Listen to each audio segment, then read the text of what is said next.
Massa atômica.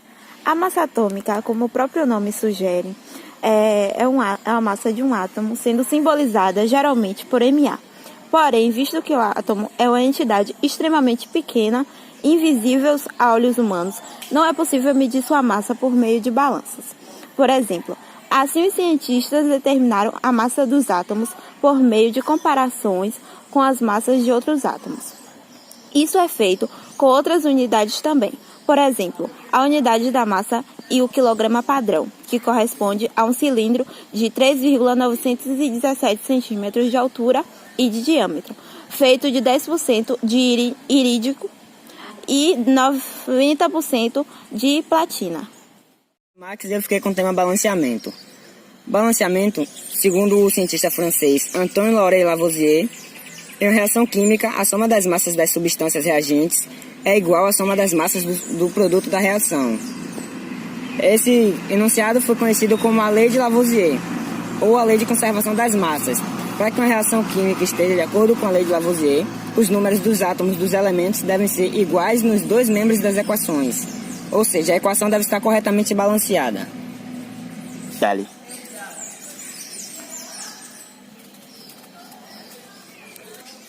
Para que o balanceamento seja feito de uma forma mais fácil, temos a regra Macho. Primeiro você vai balancear um metal, após um ametal, o carbono, o hidrogênio e o oxigênio por último. Um exemplo básico de balanceamento. Para balancear essa molécula, temos que primeiro seguir a regra Macho. No caso, não temos nenhum metal e nenhum metal. Então começamos pelo carbono. Aqui ele possui 2 átomos de carbono. E aqui ele possui somente um. Então no caso aqui ficaria 2C, O2 mais H2O. No caso, aqui tem 2 de carbono e cá também já possui 2. Então o carbono está balanceado. Logo após vem o hidrogênio. Aqui tem 6 de hidrogênio e cá tem 2. Então a gente teria que multiplicar aqui por 3 para que ele seja igual a cá. Então colocamos um 3 aqui e o hidrogênio está balanceado.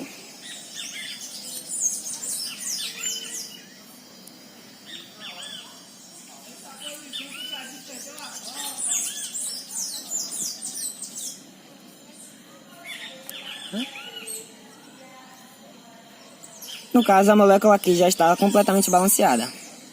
Do ácido sulfúrico com hidróxido de sódio produz sulfato de sódio e água. A segunda alternativa é que indica a massa de hidróxido de sódio necessário para a neutralização de 50,8 gramas de ácido. Os dados da questão e as alternativas. Letra A 24 gramas, letra B 32 gramas, C 40 gramas, D 48 gramas e E 56 gramas. Resolução. Para balanceamento, deixa eu ver, já feito, que é H2SO4 mais 2Na dióxido igual a Na2SO mais H2H2O. Para 1 mol, temos 2 mol. Para 1 mol era 98 gramas. Para 2 vezes 40 gramas também. Como temos gramas, a gente vai ter que passar para mol. Se não me engano. Não, é isso mesmo. De gramas é para mol, que aqui fica 58,8 do início da questão. Gramas para X. Ah, não, passava de grama para mol, não, tá certo. O meu X é 58,8 vezes 2 vezes 40 sobre 98 gramas. Isso é um 9. E igual, vou botar aqui embaixo, 48 gramas. Então, para encontrar o óxido neutralizado é a letra D. 48 gramas. Relações estequiométricas. É a forma de calcular as quantidades de reagentes e os produtos envolvidos em uma reação química. Podendo usar a lei de Lavoisier, também chamada de lei da conservação de massas, que baseia no seguinte princípio: a soma das massas das substâncias reagentes em um recipiente fechado é igual à soma das massas dos produtos da reação. Como fazer cálculos estequiométricos? Existem várias formas de resolver, porém, eu vou usar para fazer os cálculos estequiométricos a forma de Lavoisier, seguindo 5 passos. Primeiro passo é escrever a equação química com as substâncias envolvidas. Segundo, você fazer o balanceamento, que já foi explicado aqui anteriormente. Para isso que é preciso ajustar os coeficientes para que os reagentes e produtos contenham a mesma quantidade de átomos segundo as leis ponderais. Terceiro, escrever os valores das substâncias, seguindo os dados do problema e identificando o que se pede. Quarto, estabelecer uma relação existente entre os números de mols, massa e volume. Quinto, fazer uma regra de 3 simples, que é o último passo, fazer uma regra de 3 simples para calcular os valores que são pedidos na questão. Agora vou dar um exemplo de questão, que seria: quantos mols de gás de hidrogênio são necessários para a formação de amônia, o NH3, sabendo que a quantidade do gás do nitrogênio é de 4 mols. Aqui já temos as substâncias envolvidas, identificando as substâncias envolvidas. Depois a gente tem o balanceamento já feito com duas, a gente tem 3 moléculas de hidrogênio e 2 de nitrogênio.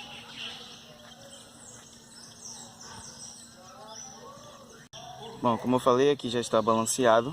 Tem 2 átomos de nitrogênio para 2 de nitrogênio, 6 de hidrogênio para 6 de hidrogênio. E agora a gente vai olhar o valor dado pelo exercício, que seria que a molécula de gás de nitrogênio é de 4 mols, ou seja, o nitrogênio tem 4 mols. E agora a gente vai seguir, que seria o quarto passo. Já que o valor pedido pelo exercício já está descrito, que seria para descobrir quantos hidrogênio a gente precisaria obter, então a gente não há necessidade nesse exemplo de o porquê de mol com mol. Então a gente já pode, na reação que já está equilibrada, a gente já pode observar que a relação de 1 mol reage com 3 mols. Então agora a gente pode fazer a regra de 3 simples. Seria 1 mol de nitrogênio para 3 mols, como eu falei anteriormente, que eu não precisava do passo 4, que é mol com mol. 1 mol de nitrogênio para 3 mols de hidrogênio. E o que a questão deu foi 4 mols.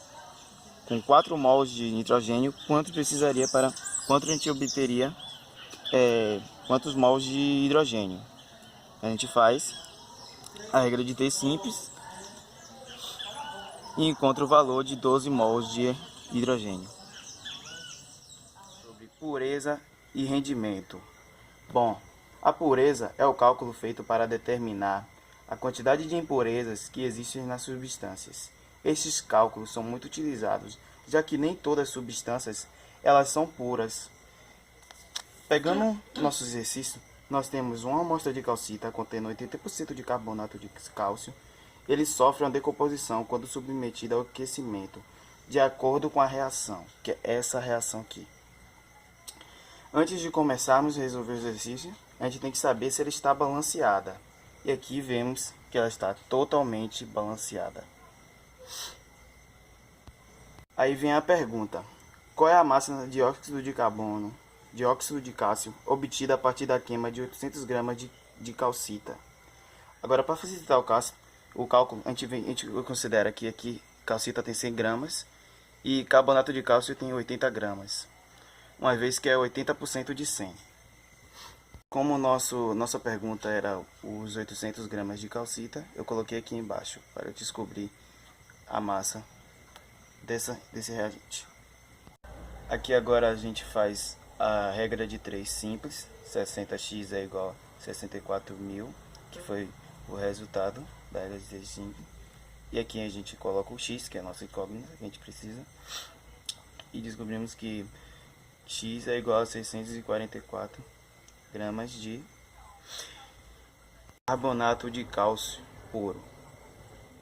Agora, para finalizar o exercício com mais outra regra de 3 simples, nós temos o carbonato de cálcio que vale 100 gramas e o que vale a 56 gramas de óxido de cálcio.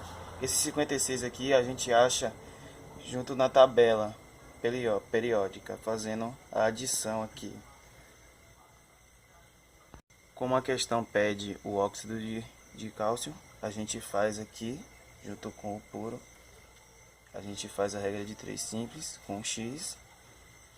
100x é igual a 66.640, x é igual a 358,4 gramas. E aí acaba a questão. Oi galera, e aí agora vamos falar sobre o cálculo de rendimento. Bem, o cálculo de rendimento é uma reação química que é feita a partir da quantidade obtida do produto e a quantidade teórica. No caso, a que deveria ser. Quando não houver referência nenhuma do rendimento da reação envolvida, você vai supor que fosse 100%. E quando houver, você vai utilizar aquele dado. Bem, mas como estamos falando de substância, nem sempre vai reagir 100% da substância. Alguns não vão reagir, então você vai usar o dado, que pode ser de 80%, 90%, para saber quanto reagiu ou quanto não reagiu. Nós vamos fazer juntinhos aqui um cálculo para a gente resolver. Bem, vou ler aqui o enunciado para vocês. O enunciado diz o seguinte: utilizando-se de 480 gramas de minério e admitindo-se um rendimento de 80% na reação, a quantidade de ferro produzida será de... Temos esses dados aqui, que é 1 mol de ferro 2O3 é igual a 160 gramas e 1 mol de ferro será de 56 gramas. Agora vamos começar a nossa continha. Bem, aqui já está balanceado, a gente ensinou vocês a balancearem, mas caso o de vocês, quando vocês forem fazer, não esteja balanceado, vocês vão ter que balancear. Agora vamos começar, vai ser basicamente regra de 3. Então vamos lá. Vamos fazer aqui 60 gramas de ferro 2O3 para 112 gramas e 480 gramas de ferro 2O3 para X gramas.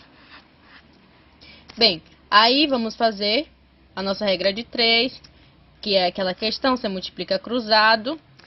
Então, 160 vezes x é igual a 480 vezes 112. 160 x é igual a 53.760. Agora a gente passa para cá, dividindo 53.760 dividido para 160, que vai ser igual a 336 gramas. Mas galera, esse resultado aqui vai ser dos 100%. E o que a gente quer saber não é o de 100%. Porque isso aqui seria igual a 100%. Mas o enunciado falou que era de 80%. Então agora a gente vai fazer outra regra de 3. que vai ser a seguinte. Vamos utilizar o valor total. Vamos utilizar o valor total que deu, né? O que era igual a 100%. 336 gramas para 100%, não é isso? Agora, quanto será 80%? Então, a gente vai continuar usando a regrinha de 3 para resolver. Agora, a mesma coisa, você vai multiplicar cruzado, aí vai ficar 100x é igual a 336 vezes 80. E você continua a sua regrinha de 3. Bem, aí você vai fazer a multiplicação aqui desses dois valores, que vai dar 26.880. 26.880, tá, galera? Então, vocês vão passar aqui, vão repetir o valor, 26.880, 880 dividido por 100. Então, vai dar o valor de 268 vezes 8 gramas. E esse aqui vai ser o nosso resultado, que vai ser igual a 80%. A 80%, que vai ser 80% que reagiu. Esse aqui era os 100%, mas a gente não queria saber os 100%, a gente queria saber os 80%. Então, esse aqui vai ser o nosso resultado. Então, é isso aí, galera. Vocês têm que prestar bastante atenção, não esquecer de balancear se não tiver balanceado, e prestar bastante atenção no que está falando no enunciado, qual é a porcentagem, entendeu? Mas é isso aí. É basicamente só regra de 3. Bem, então é isso aí, galera. Essa foi a nossa videoaula. Espero que tenhamos ajudado a vocês. E esse é o fim.